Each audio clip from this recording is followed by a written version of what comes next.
Hello friends, here's Zelda. Welcome back to my channel. Today I am going to be sharing with you guys my April wrap-up. How crazy is it that it's already May? I can't believe how fast April flew by. I actually got a lot of reading done for the month of April. Two books I did not manage to finish in time, but I was this close to being done with them for April. So those will be wrapped up in the next day or two, so those will have to count for May. But let's get to the books that I read for April. So first, I finished 6 books. 3 of them were audiobooks and 3 of them were ebooks. So the first audiobook, Love at First Sight, I came across this on Audible, and I have to tell you, it was just one of the cutest stories I've ever listened to. It is an Audible original, and it's not narrated, it's purely character driven, and it reminded me a lot of when I was a kid and I would be listening to books on tape, on cassette tape. So I thought that was a really fun way to do it. And during the story, you're following the 2 main characters, Marigold and Robbie, who are partnered together for a college class, and it's like a psychology class. And their project is to, it's all about interviewing different couples and interviewing them with questions about was their relationship love at first sight, and just a myriad of other questions that culminates to whether or not they believe love at first sight exists. So that was a really cute story, and I gave that one 4 stars. The second book that I read, audiobook, was The Legend of Sleepy Hollow by Washington Irving. That one I gave 3 stars to, and it was a fairly quick listen because it was only about an hour long, a little more than an hour. And of course that one was written in the 1800s, so it's got the older style of writing, which was interesting. And so with Sleepy Hollow, I thought it was pretty good. It was, because of the older style of writing, to me at times it was a little bit dry, which happens, it's fine. What I really did enjoy was once you got towards the end of the story, that was when a lot of the eeriness started to happen, and I thought that part was really well done, and it kind of made me want to go back and watch. I've seen the movie with Johnny Depp and Christina Ricci. I really liked that one. And then I remember there was also, I believe it was Disney did an animated version of it when I was a kid. So it's kind of wanted to make me go back and rewatch those two to kind of compare how the original book grew into what most people know of it today with movies and such. So the third book that I listened to as an audiobook was The Egg and Other Stories by Andy Weir. This is my first book of his that I've experienced, and I'm definitely going to be picking up more of his works because it was awesome. I gave it 4 stars. This one consists of a bunch of short stories, and this one has different narrators for different stories, one of which is Christy Carlson Romano. So if you ever watched like Even Stevens or Kim Possible, it was kind of like this throwback that when I heard her voice, I knew she was one of the narrators, but it was just awesome to hear her voice again, and kind of threw me for a loop with some of the stories that she read with how they ended up being.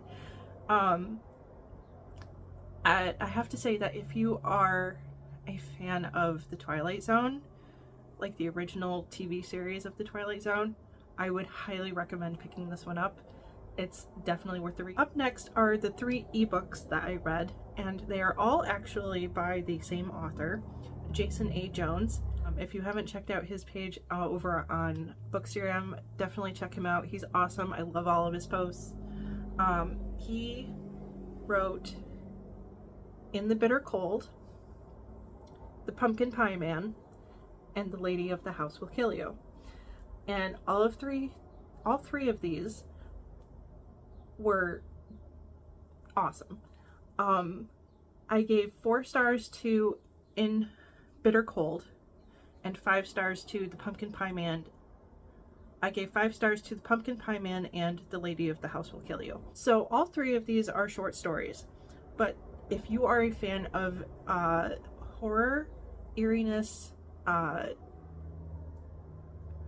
just stuff that makes you, if you're a fan of anything that like gives you the heebie-jeebies, definitely pick these up. I gave In Bitter Cold 4 stars because it definitely had the creep factor, but there were a couple little bits where I wish there was a little more to it, but it was still really enjoyable to read. And then The Pumpkin Pie Man and The Lady of the House Will Kill You also kind of gave me some Twilight Zone vibes with how those ended up being. I don't want to say too much about them because I don't want to give anything away since they are short stories. I read all 3 of them in one day, and it was just, if you're looking for something short, sweet, well, maybe not so sweet, but short and eerie and horrific, scary vibes, definitely check these out because they're well worth it. So now on to the 2 books that I did not finish, but I'm this close. One is Under the Surface by Diana Urban. I actually got as a NetGalley ARC. And it's all about the main character, Ruby. Actually, it's got dual points of view. You've got Ruby and then you've got Sean.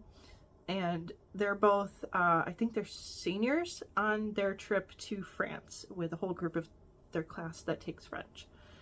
And Ruby has a YouTube channel where she posts videos of traveling to different places. Like she tries to travel to interesting places, even to places where she shouldn't really be going, and post them on her YouTube channel. And so one of her dreams for her YouTube channel, to try and make it take off, is to get footage of the Paris catacombs. So the other character, Sean, is very kind of follows the rules because his dad was in the army, and that's the plan for him too. So ultimately what ends up happening is Ruby ends up down in the catacombs and she's lost, and Sean is up above, has no clue where she is, so she's missing. So I don't want to say too much there. But so far from the get-go, I was hooked and I'm really enjoying it. I'm really looking forward to finishing it because I'm very curious as to how it will end up because lots has happened. And then the other book is, my physical copy is in the other room, but Blake Crouch and Upgrade. That was my book of the month pick for my challenge to try and finish as many of my past book of the month books as possible by the end of this year. And I am actually really excited that I got to start this one because it started off like with a bang, and it almost has like a post-apocalyptic feel because of some aspects of the story. It's definitely not quite what I expected it to be for a sci-fi, but I'm really enjoying it. I've been flying through it when I have been able to sit down and read it, and I will definitely be posting my review when I'm done. So that is my April wrap-up, and I have not quite picked what books I want to read for the month of May, except for there's 2 that I definitely know that I want to get to. But I will share those with you in my next video. And I also apologize for not having a video last week. Life got in the way. It happens, but I hope that you enjoyed this video. Like and subscribe, and don't forget to check out my Instagram page, The Eclectic Book Witch, and I will see you soon. Stay spooky, lovelies.